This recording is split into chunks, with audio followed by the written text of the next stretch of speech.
Hi my friends, communication is a very important skill for career building. In the area of communication, public speaking is a segment which is even more important. As you go up in the hierarchy of your career, you have to express your ideas. You have to convince people. You have to align them to your line of thinking. You have to move people. You have to argue with people. You have to carry them with you. And so in this series of episodes, I am trying to give you some useful tips on public speaking. If you are not subscribed to this channel, please do. Please see my earlier episodes also. As I mentioned to you, I wrote a book, Connect, exclusively on public speaking. It consists of 100 chapters, which is very useful for anybody who wants to become a public speaker. In this episode, I'm going to focus on the criteria for a good speech. Make a note of this word, criteria. You should understand what is a criteria. Supposing you want to buy a television, you go purchasing a television set with your criteria. What should be the size of the TV? What should be the various features? What should be the price? What should be the brand? And so you go and check with your friends and ask them, what's a good television to be purchased? A television set to be purchased. And they give you various advantages, the benefit they have in those set. Each one of them is a criteria. When you say you had a good dinner, the food was good. So when you say the food was good, what was that in that food which made you to think it was good? Taste, hygiene, whether it is over spicy or normal, variety, right? Was there sweets and desserts? Was it a healthy food? Where was the restaurant? All these things are criteria. When these criteria are satisfied, or when your criteria are satisfied, you say it's a good food. In order to be good, it should carry certain important elements. Let us discuss some of them. Before that, I came across a wonderful quotation by Paul Meyer. Communication, the human connection, is the key to personal and career success. It's by Paul Meyer. It's a human connection. You are connecting with people. That's why I call this program as Connect. It's key to personal and career success. So please take it seriously. Nobody is a born speaker. You can pick up the public speaking skill. You can pick up good public speaking skill. Let me give some qualities of a good public speaker. First of all, the quality of language, vocabulary, diction, articulation. Actually, each word should fall as a wire-cut bricks. Have you seen a wire-cut bricks? Clean diction. We are going to discuss many of these with a lot of examples in the future chapters. So language, vocabulary is very important. Use of right words, appropriate words. Not only that, the dictionary meaning of the word could be different than the contextual meaning. The second is voice quality, timbre, resonance. How does it look like? I'll give an example how you can know how your voice is sounding to yourself or how it is sounding to others. You take two books, you keep the books like this and speak. Now, you will be hearing your voice as it is heard by the audience in front of you. Or you can have your hands like this and speak. Try this exercise. Pause this video for a few minutes and do this exercise. You will know how it is heard by the people. That contains the quality of timbre, voice quality, resonance, voice projection. Let's say that you are addressing an audience of 50, 60. Will the last person hear your voice projection? Use of emphasis. What do you want to emphasize? Supposing you say, wear facial mask for your safety. You can emphasize in various places, wear facial mask for your safety. Your safety. So, your can be emphasized, safety can be emphasized.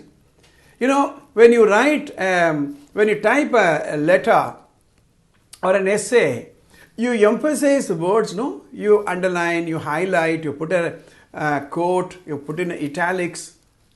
So, in a written paper, these things will emphasize. It will draw the attention. When you speak, that is the purpose of emphasize. Use of inflection. How do you use feelings?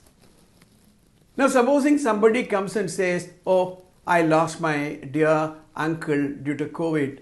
When you say, oh, you lost your uncle. Tell me, how old was he?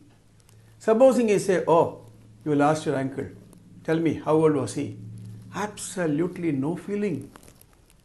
That's called inflection. Facial expression. When somebody tells you a sad news, how is your facial expression? Somebody comes and tells you he got a promotion. How is your facial expression? Eye contact. Supposing I give this talk like this, that emphasis is very important, facial expression is very important, I will not be connecting with you. Body language. Are you looking confident? Non-verbal communication. When I am talking to you, are you just going through the SMS? Or are you communicating to the speaker that you are interested, you are excited, or you are not interested, you are not excited? Dress and appearance. Dress is not the only thing. Dress and appearance is also good. For example, are you dressed to suit the occasion? In fact, whenever I used to go for the training program, I used to ask the organizers, should I come in a formal dress or informal dress? When everybody is in an informal dress, supposing you go with a suit and tie and shoes, it may look different, right? So how is your dress and appearance? Rate of space, rate of your speech, pace and delivery. How many words are you delivering? How many words you are delivering? How many words you are delivering per minute? How many words you are delivering per minute? How many words you are delivering per minute? The same thing I have changed my pace. Connecting with an audience. In my training program, I connect with the audience. I need to make eye contact. Maybe there are elders, maybe there are youngsters, there may be mothers, there may be school-going children. Am I connecting so that everybody is taken into account? How do you tell a story, anecdotes? All these things make your speech good or not so good.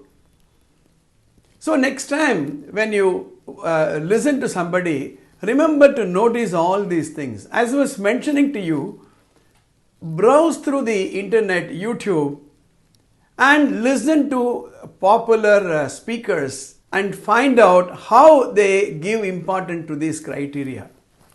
And for this episode, one speech which I will never forget is Mark Antony's speech on the death of Julius Caesar. You can Google search and get the lyrics. Here, the purpose of Mark Antony is to move the people to align the not so friendly people to him. That's the purpose. And it goes, I come to bury Caesar, not to praise him. The evil that men do lives after them. The good is oft interred with their bones. So let it be with Caesar.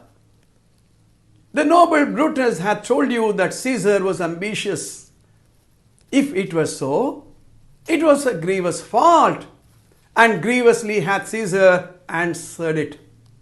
Here, under the leave of Brutus and the rest, for Brutus is a honorable man, so are all honorable men. Come I to speak in Caesar's funeral. He was my friend, faithful and just to me, but Brutus says he's ambitious, and Brutus is a honorable man. You should listen to this speech.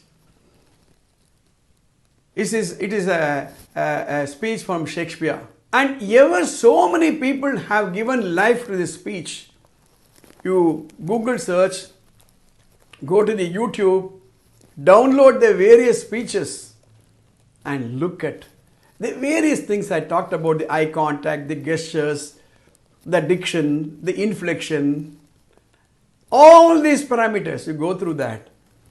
I strongly suggest that you download Mark Antony's speech and memorize and deliver the speech in front of a video camera and compare it with some of the speeches which are there already on the YouTube and see how you can improve. I'm telling you again and again, practice makes it perfect. In my public speaking seminars and training programs, I give an opportunity for these students of public speaking to deliver this speech, and we used to evaluate how one did vis-a-vis the other person. And so, let me conclude, public speaking is very, very important. It is a learnable skill, provided you are willing to work. All the best. See you in the next episode.